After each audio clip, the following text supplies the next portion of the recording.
একটা সহিংস পরিস্থিতি তৈরি করেছে মনোনয়নকে কেন্দ্র করে। আমাদের বিভিন্ন নেতারা বিভিন্ন প্রোগ্রামে কিন্তু বলেছেন যে অলিখিত হরতাল চলছে, জ্বালাও পোড়াও চলছে সারা দেশে, এবং মুখোমুখি সংঘর্ষ চলছে, গোলাগুলি চলছে।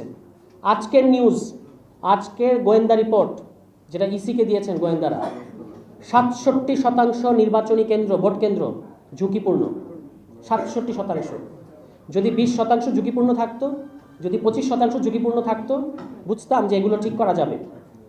একটা দেশের 28,000 ভোট কেন্দ্রের মধ্যে যদি 67% ভোট কেন্দ্র যদি ঝুঁকিপূর্ণ থাকে, কিভাবে নির্বাচনী পরিবেশ তৈরি হবে? আমি নিজে একজন সম্ভাব্য প্রার্থী হিসেবে আমি নির্বাচন করতে চাই। আমি তো আস্থাহীনতায় ভুগছি। একজন ক্যান্ডিডেটকে তো ইতিমধ্যে গুলি করা হয়েছে, তিনি গুলিবিদ্ধ হয়েছেন। তাহলে জনগণ কিভাবে আস্থা প্রধান উপদেষ্টা শ্রেষ্ঠ নির্বাচন করবেন? আপনি ভাই শ্রেষ্ঠ নির্বাচন করার দরকার নেই, একটা সুষ্ঠু নির্বাচন করেন। সুষ্ঠু নির্বাচনের পরিবেশই তো দেখতে পাচ্ছি না। সহিংস পরিস্থিতি, এরকম একটা বাজে পরিস্থিতি তৈরি হয়ে আছে, এবং যারা পেশি শক্তি নির্ভর রাজনীতি করতে চায় না তাদেরকে আপনারা কিভাবে আশ্বস্ত করবেন এই অন্তর্বর্তী সরকার?